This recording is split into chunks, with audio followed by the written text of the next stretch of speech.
Alright, so in this video we're going to look at making a very simple jump pad. Now there's probably 200 different ways to make a jump pad.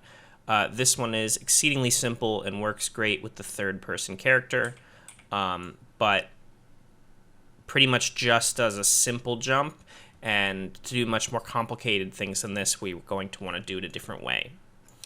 But for this jump pad, I'm just going to go to my blueprints, and I'm going to make a new empty blueprint class, and choose actor. I'm going to call this guy Jumppad. So in our blueprint editor, I'm going to add two components. The first is just going to be a basic static mesh. It can be anything. This is the thing that lets you know that this is where the jump pad is. I'm going to go ahead and choose static mesh, and I'm going to choose the default platform and use the little SM asset platform from the starter content because it's nice and flat and round. And then I'm going to add a collision, and I'm going to use... you can use any of them. I'm going to use capsule because I know it has... Actually, we'll use sphere. Any of them will work.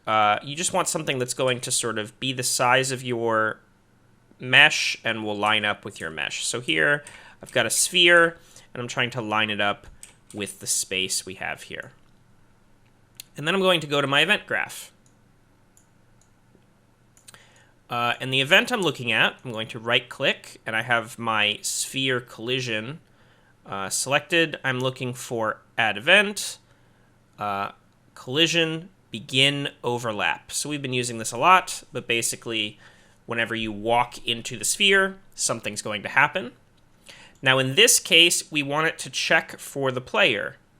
So I'm going to drag out of other actor and type cast to third, because in this instance I'm using the third person character, and choose cast a third person character, because we are checking that this, right, the player is the thing that is touching our overlap.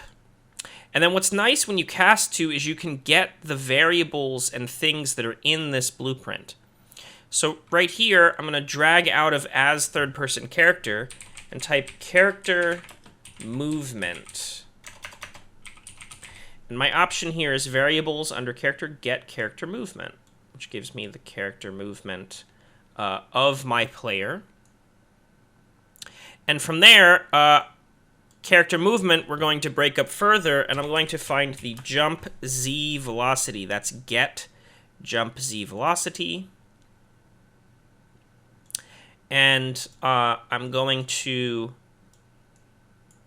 then multiply it.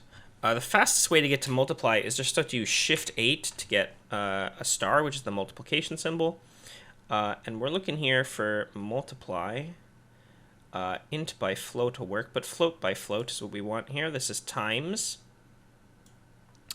And you could put a number in here, but I'm going to right-click and promote this to a variable and rename this new variable jump power, which is going to let us change how strong our jump pad is. Okay, and then the last thing I need is just to pull out of my cast a third-person character, because the command we're going to use here is launch character, which is a command we can use. And specifically here, this is the vector velocity of the character, and so normally it would need a vector input. But I'm going to right-click on the little yellow pin here and choose split struct pin, which is going to break us up into X, Y, and Z. And what I want here is the Z, because Z is up. And you could change this jump around if you wanted this to launch you forward or launch you backward or sideways. And you could also launch in multiple directions at once. But in this instance, I'm just going to have it jump us straight up. And lastly, we want to check this little checkbox here for Z override. which is going to replace the z component of our character's velocity instead of adding to it. This means it won't take our existing velocity and add to it, which, like, if we hit a jump pad while we're already moving, or have it, like, if I'm moving down and it's moving up, a lot of that motion, a lot of that velocity will cancel out. So the z override says, if you hit this, this is your new upward movement of z. All right. And of course, lastly, we need to tell it what's jumping. We had here target self. This is trying to make the jump pad jump. We need to connect this to our third person character because they are what's jumping. So we drag that back here, compile one more time. There we go. And now if I pull this jump pad out here, we should be able to play. And if I walk over it, we're getting a tiny little hop, and that's because by default, we probably have our default jump distance is very small. So I'm going to go back in.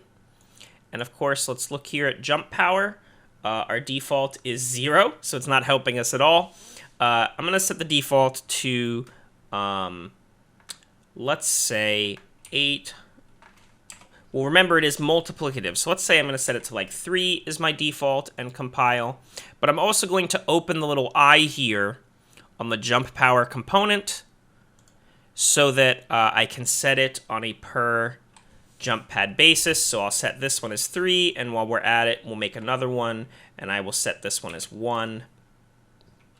Or, well, that'll make it exactly normal jump. So we'll set this one as 2, and then play. I hit this one, and I do a big jump. Then if I hit this one, I should do a much bigger jump. Yes, there we go. So this is a very strong jump, and you can remember, because this is a float, you can get into the nitty-gritty here and make it like 2.35 or whatever feels good for the instance you're putting together. One last thing, if it feels very hard to control, one thing you can do is edit your player character. If you drag a third-person blueprint character into the scene,